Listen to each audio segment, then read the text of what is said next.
Good morning students, मैं ममता सिंह आप लोग की हिंदी टीचर और आज आप लोग को हिंदी व्याकरण क्लास 6 का चैप्टर 4 पढ़ाऊंगी। आइए बोर्ड पर देखते हैं हम लोग। क्लास 6 हिंदी व्याकरण शब्द रचना चैप्टर 4 है। दो भागों में विभक्त है, पहला उपसर्ग है और दूसरा प्रत्यय। पहले उपसर्ग देखेंगे। उपसर्ग किसे कहते हैं? किसी शब्द से पहले जुड़कर उसके अर्थ को नया रूप देने वाले जो शब्दांश होते हैं, शब्दांश शब्द नहीं शब्दांश को उपसर्ग कहते हैं। जैसे ज्ञान एक शब्द है, अगर इसमें उपसर्ग को जोड़ दिया जाए तो इसका अर्थ हो जाता है अज्ञान।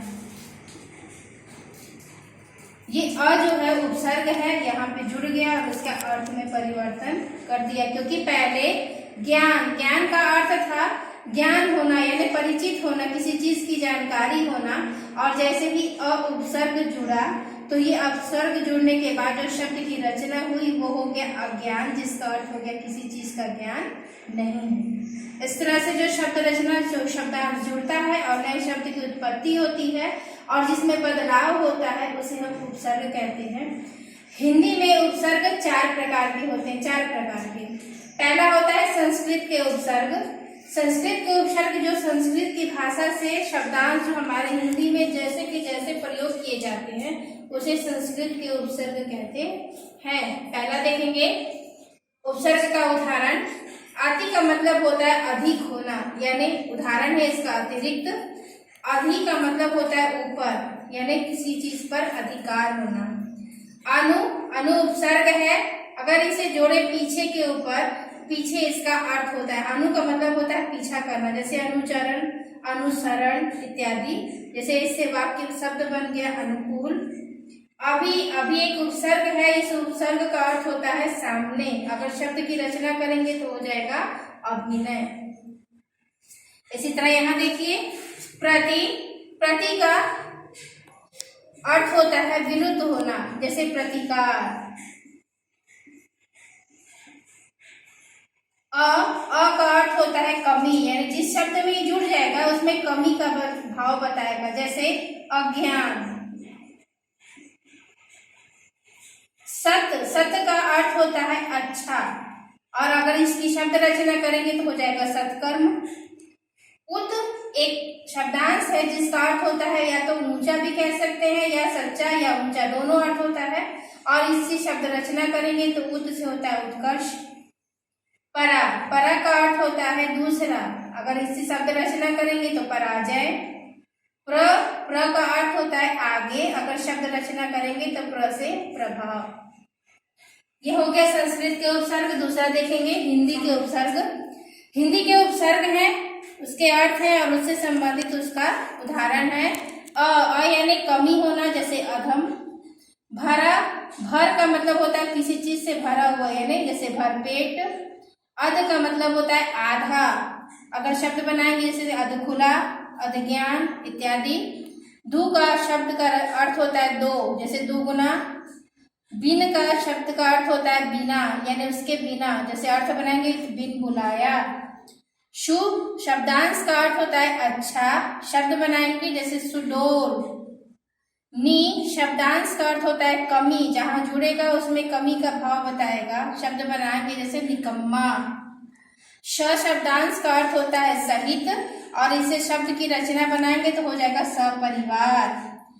चौ एक शब्दांश है जिसका अर्थ होता है चार, अगर चौ लिख दिए तो इसका अर्थ होना चाहिए चार, और इससे शब्द बनाएंगे जैसे चौराहा। तीसरा देखेंगे उर्दू या अरबी फारसी के उपसर्ग। कम का मतलब होता है थोड़ा, जिस शब्द की रचना बनाई जैसे कमक्ल, कमशक्ल इत्यादि।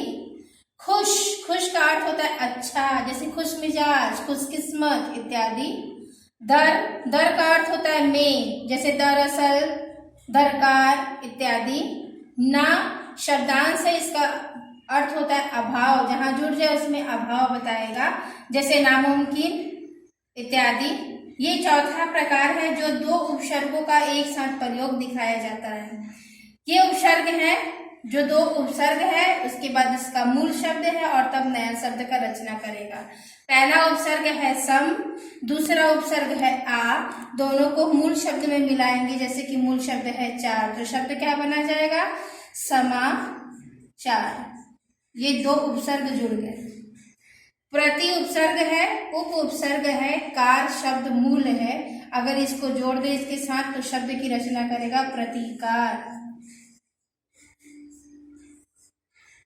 अति उपसर्ग है, आ उपसर्ग है, मूल शब्द है चार, शब्द बनाएंगे अत्याचार। ये हो गया। यहाँ ये आपका उपसर्ग समाप्त हो गया। यहाँ पे प्रत्यय देखेंगे, ये दूसरा रूप है। किसी शब्द के बाद में जुड़कर, ये बाद में जुड़ता है, पीछे से जुड़ता है, शब्द को नया अर्थ देने वाले शब्द या शब्दांश को हम प्रत्यय कहते हैं। उपसर्ग पहले जुड़ता है और प्रत्यय बाद में जुड़ता है। जैसे प्रत्यय के दो प्रकार होते हैं, पहला होता है कृत प्रत्यय और दूसरा होता है तद्धित प्रत्यय। पहले कृत प्रत्यय के बारे में हम लोग पढ़ेंगे। ये इंपॉर्टेंट है इसको समझना कि कृत प्रत्यय में किस शब्द की रचना होती है और तद्धित में किस शब्द की रचना होती है। पहले कृत प्रत्यय को देखेंगे। जो प्रत्यय क्रिया की धातु, ये बहुत इंपॉर्टेंट है समझना कि क्रिया की धातु रूप के बाद लगकर संज्ञा और विशेषण शब्द बनाता है, ये जो कृत प्रत्यय होता है वो संज्ञा और विशेषण का निर्माण करता है, निर्माण करता यानी बनाता है, उसे हम कृत प्रत्यय कहते हैं। जैसे उदाहरण है कमा, इसमें आऊ जोड़ देंगे प्रत्यय तो हो जाएगा कमाऊ। ठीक है, कमा से ही अगर आऊ जोड़े तो टिकाऊ, उसी तरह बिकाऊ। खेल में औना जोड़ देंगे प्रत्यय तो हो जाएगा खिलौना, बिछौना इत्यादि। आलू जोड़े किसी शब्द में तो झगड़ालू, कृपालू। ऐरा जोड़े तो लुटेरा, ममेरा। ये जो शब्द रचना हो रहा है ये शब्द रचना है, ये विशेषण है या फिर संज्ञा है। तद्धित प्रत्यय, ये भी इंपॉर्टेंट है समझने के लिए क्योंकि ये किससे बनता है। तद्धित प्रत्यय, जो प्रत्यय संज्ञा, सर्वनाम और विशेषण शब्दों के पीछे लगता है। ये बहुत इंपॉर्टेंट है बच्चों को समझना कि जो कृत प्रत्यय था वो संज्ञा का और विशेषण का निर्माण कर रहा था, ये इसको बनाता है। लेकिन तद्धित प्रत्यय जो होता है वो संज्ञा और विशेषण और सर्वनाम के पीछे जुड़ जाता है। ये इंपॉर्टेंट है समझना इसके लिए। तो जो प्रत्यय संज्ञा और सर्वनाम और विशेषण शब्दों के पीछे लगकर एक नए शब्द की रचना करता है उसे हम तद्धित प्रत्यय कहते हैं। जैसे पंडित, ये संज्ञा है, उसमें आइन प्रत्यय जुड़ा तो रचना बनेगा पंडिताइन। इस तरह से शब्द की रचना हम लोग करते हैं। देखिए, आ एक प्रत्यय है, शब्द बनेगा भूखा, प्यासा। यहाँ पर भूख एक शब्द था, आ जुड़ा तो भूखा। प्यास एक शब्द है, आ जुड़ा तो प्यासा। आई प्रत्यय जुड़ेगा तो हो जाएगा मिठाई, रुलाई। आर जुड़ेगा तो सुनार, लुहार। आनी जुड़ेगा तो देवरानी, जेठानी। और आहट जुड़ेगा तो चिकनाहट, गर्माहट। इस तरह से आपका जो चैप्टर 4 है शब्द रचना, ये समाप्त हो गया। इससे पढ़ेंगे, इसके पीछे जितना भी ऑब्जेक्टिव दिया है वो आप लोग स्वयं बनाएंगे और क्वेश्चन आंसर करेंगे। Thank you.